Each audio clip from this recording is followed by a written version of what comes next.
YouTube Frogs, 3.1 Genshin is out, and with it, the desert region of Sumeru and some new characters. In this video, I'm really excited to provide my first impressions and general review of our newest 5-star Electropolon user, CYNO, at Constellation 0. I'll be breaking down how his kit works, how I'd recommend to build him, and showcasing his gameplay.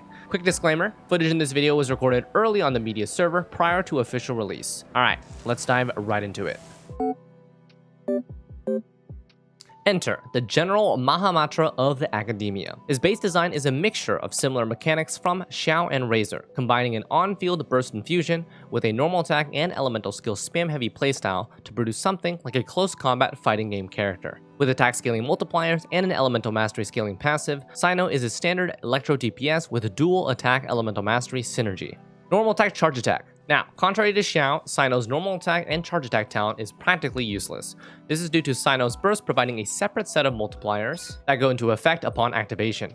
Even though CYNO's normal attack charge talent is not used, the damage within his burst infusion is still considered normal attack damage, similar to characters like Tartak and Ayato. This is, for example, different than characters like Raiden Shogun, who have a burst infusion and separate multipliers, but their damage is considered burst damage. Elemental skill, Cosmic Soulfarer. CYNO lunges forward, dealing single target electro damage to any enemies caught in the path, generating 2 to 3 electro orbs before going on a 7.5 second cooldown.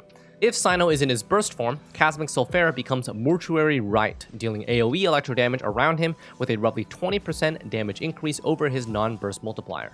In this state, Mortuary Rite has a significantly shorter cooldown at 3 seconds and only generates 1 to 2 electro orbs collectible within his burst, which is extremely good, and extends the duration of his burst by about 4 seconds.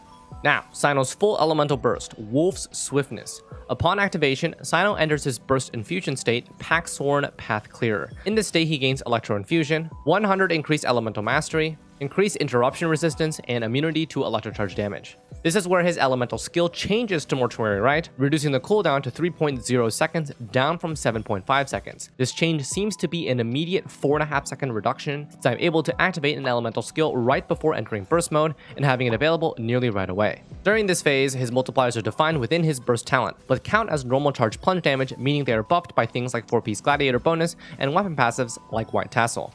Roughly every 3.5 seconds, CYNO's Ascension 1 passive activates, and an Eye Aurora will appear on your screen. Using his elemental skill during this period will activate an enhanced ability effect, increasing its damage by 35% and firing 3 additional electro bolts that each deal 100% attack multiplier. This passive damage is very significant and coincides fairly equally with the cooldown of his Mortuary Rite. So, during a normal rotation of his burst, CYNO is able to achieve 5 uses of Mortuary Rite, 4 of which are enhanced. This uses a rough standard rotation of EQE into N5, which is his full 5-hit combo during burst, with an E 4 times. With 4-piece Thundering Fury and shortened rotations, CYNO is able to achieve up to 8 uses of Mortuary Rite, 4 of which are enhanced. From what I was able to attest, there are usually about 12 to 14 aggravates, of which most of his Mortuary Rites got. This uses a rough shortened combo rotation of EQE into N4 into his elemental skill 7 times. At level 6, the standard rotation with N5E by 4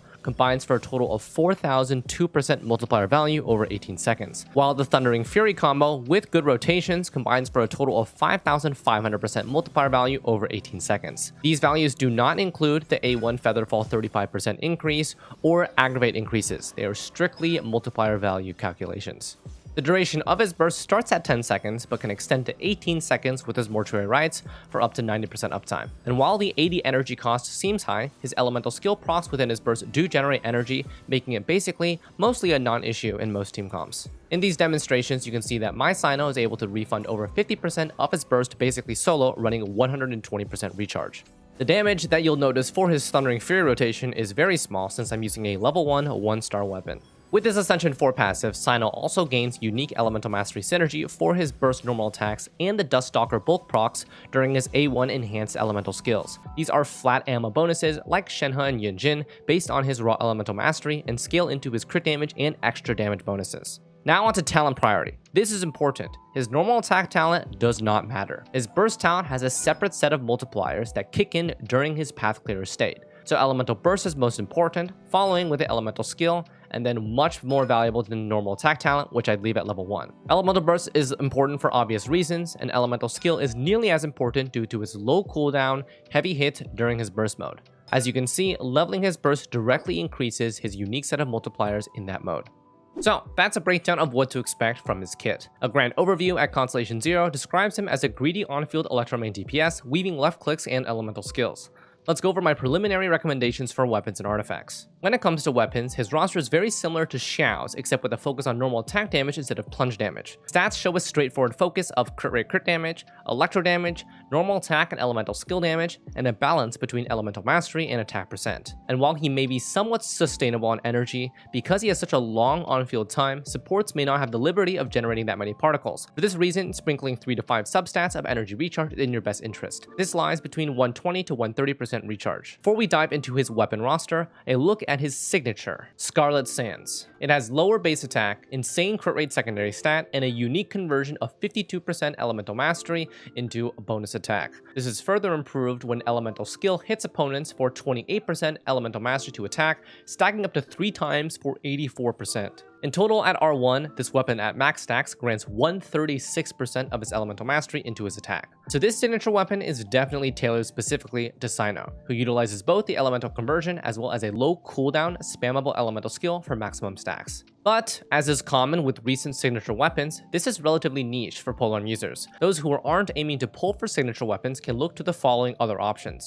For 5-star weapons, we have Jade Spear. This is Xiao's signature, which also has great value on CYNO, as its passive will be max stack for a greater 80% of CYNO's total burst duration. Staff of Homa, universally strong DPS polearm granting crit damage and additional attack. Calamity Queller, Shenhe's signature that also has significant value for CYNO. Passive is also easy to proc, only loss is that CYNO is on field, so he won't be gaining the double attack percent value. Vortex Vanquisher, this is a decent attack percent stat stick, but must use Zhongli with him. Skyward Spine, this is the lower DPS option, but high reliability on guaranteeing burst uptime with this recharge secondary stat. CYNO does also completely benefit from the passive crit rate, normal attack speed, and the vacuum blades as he spams normal attacks. 4-star weapons. In my opinion, CYNO is pretty limited on the 4-star weapon options, especially considering that he has a pretty decent 3-star option that specifically benefits him. If you're going to run 4-star weapon options, I would honestly stick to only the Deathmatch. It's a universal DPS polearm with immense crit rate secondary stat and an easy access passive. Otherwise, a Blackcliff pole is also an option. It's better in AoE situations where you can ramp up a kill count for the attack percent. It's more viable on CYNO since he is so greedily on field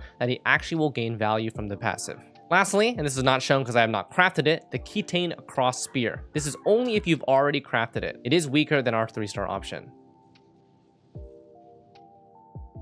White Tassel. Now this weapon happens to be the only budget choice, but it's a great budget choice that fits really well with this kit. It has lower base attack, which is not a problem with its elemental mastery synergy, crit rate secondary, easy to build around, and a 48% normal attack damage bonus passive with no caveats. This is a great choice for budget gamers who don't have a 5-star weapon available to throw on him. Now, let's get into artifact setups. So CYNO's kit has 3 important aspects that will assist with his different artifact setups. 1. He does purely electro damage. 2. He spams normal attack and elemental skills. 3. He scales nicely with both elemental mastery and attack. With these 3 traits, we have specific artifact sets that maximize his capability in different situations. First, 4-piece Thundering Fury. This is an aggravate-only CYNO build, which aims to spam elemental skills every 1.5 to 1.8 seconds or so. It's a very active playstyle, and it's strongest against stationary bosses that don't move that much. Proper rotations are needed for maximum DPS, so this is theoretically his highest damage output set possible, but it does require ideal setup and attentive gameplay. 4-piece Thunder Soother. This is a universal 35% bonus against Electro Affliction, of which CYNO is the perfect candidate, since he does 100% electro damage. Standard 3-second elemental skill rotation combo. It's a pretty autopilot playstyle. 4-piece Gladiator. Universal normal attack bonus for his burst form, but no bonus to his elemental skill. It's strictly weaker than Thunder Soother for this reason. 4-piece Gilded Dreams. A stat stick artifact set providing elemental mastery and attack percent. It's useful in any team comp setting. So any of these 4-piece sets are his strongest choices, and you might have one lying around from older builds you don't use anymore. If you don't happen to have any of these, any 2-piece combo of the following will work just fine. Any attack percent, of which I think we have 4 of, any 80 elemental mastery 2-piece set, which I think is just Wanderers and Gilded, and then Thundering Fury 2-piece for the 15% electro damage bonus. If you decide to go a 2-piece combo, aim for the best possible substats that includes crit rate, crit damage, recharge, a little bit of it, elemental mastery, and attack. Alright, how about main stat choices? So for CYNO, he's pretty standard DPS build, with a fine balance between attack versus elemental mastery for his timepiece. The reason is because of his A4 passive, which is this very specific conversion of his elemental mastery to damage increase. It's a question of 187 elemental mastery with Ascension 4 passive. Is that stronger or weaker than 46.6% of his base attack into his burst multipliers? Now, what the hell does that mean? TLDR, a high base attack CYNO, which is this white number here, will scale better with an attack percent timepiece. Low base attack CYNO, or his signature weapon, Scarlet Sands, will scale better with an elemental mastery timepiece. So here's a simplification of these choices. So if you're running signature Scarlet Sands, then run elemental mastery, electro, and crit damage. The Scarlet Sands provides crit rate and elemental mastery conversion. If you're running a high base attack weapon, run attack percent, electro goblet, and crit rate crit damage. If you're running a low base attack weapon, for example, like the white tassel, you can run elemental mastery timepiece, electro, and crit rate crit damage. For the most part though, you can't really build him poorly as long as the main stats follow attack elemental mastery for timepiece, electro for goblet, and crit rate crit damage for mask. The damage difference between attack versus EM timepiece is on average very small, so just choose what you have the best subsets on. Alright, time for his gameplay showcase. He'll be running the F2P friendly white tassel with 4-piece Thundering Fury and elemental mastery, electro goblet, and crit damage main stat pieces. His stat distribution is acceptable with these pieces. That's 70% attack, 72.6 crit rate, 213 crit damage, 124 recharge, and 268 elemental mastery. With talents at 166, the damage you'll be seeing is an average F2P CYNO. Here's what his raw, unbuffed damage looks like with 4-piece Thundering Fury but no reactions. I'm using the standard N5E combo, using his elemental skill every 3 seconds during his A1 passive. Even with the white tassel boosting normal type damage, there are significant spikes of damage during his enhanced mortuary right procs. With his burst being completely on field and incentivizing all 18 seconds of uptime, supports become pretty neglected and don't have many opportunities to funnel their own abilities. CYNO's one of those characters who really need long duration off-field abilities to maximize his effectiveness. So there are 2 team comps that I found general effectiveness on. Aggravate CYNO with Dendro MC maximizes his own personal damage but can require high attention to gameplay if you're running 4-piece Thundering Fury for more E-procs. Taser CYNO with Xingqiu or Yelan has a lower ceiling of damage but is much more autopilot and can run universal damage increasing sets like Thunder Soother, Gladiator, and Gilded. In the Aggravate CYNO comp, Zhongli is nearly a must-have for highly increased survivability and knockback durability to enable his Thundering Fury rotation. 1 slot for Dendro MC as our most consistent off-field Dendro applier, 1 slot for Zhongli, and 1 slot as flex. I usually prefer to include another Electro for double Electro to improve energy generation while CYNO is on field.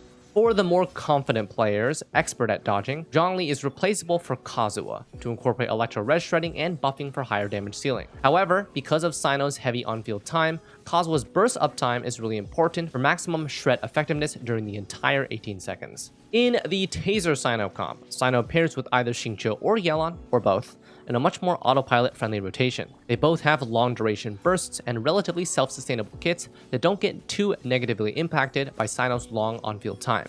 And while 4-piece Thundering Fury does work in this composition, the damage gain from Electro Charge is much lower than Aggravate, so I'd prioritize the universal artifact sets like Thunder Soother, Gladiator, and Gilded. For now, these 2 simple compositions are what I recommend for CYNO. I haven't really experimented with out-of-meta compositions as I'm working on more videos focused on base kit CYNO. These comps that I just mentioned will perform very well for his base gameplay design. So, what do I think of CYNO? In my opinion, he's a super fun but greedy Electro DPS. His insanely long on-field time at 18 seconds makes it difficult to funnel proper energy for supports, potentially leaving the team dry for consistent rotations past the first rotation. We also currently don't have a Dendro applier like what Cookie does for Electro comps, someone that provides 100% uptime Dendro tick that follows the active character around. That's what CYNO needs for high value aggravate damage output. Personally though, his playstyle is sick as hell, and I love the active combat he provides with short cooldown elemental skills and his A1I aura. For now, those are my first impressions for Constellation Zero CYNO. Keep your eyes peeled for upcoming detailed videos on the rest of CYNO's kit. Good luck to those summoning, and I hope that all CYNO wanters become CYNO havers. Thanks as always for watching, don't forget to hit that subscribe button, and we'll see you next time. Take care.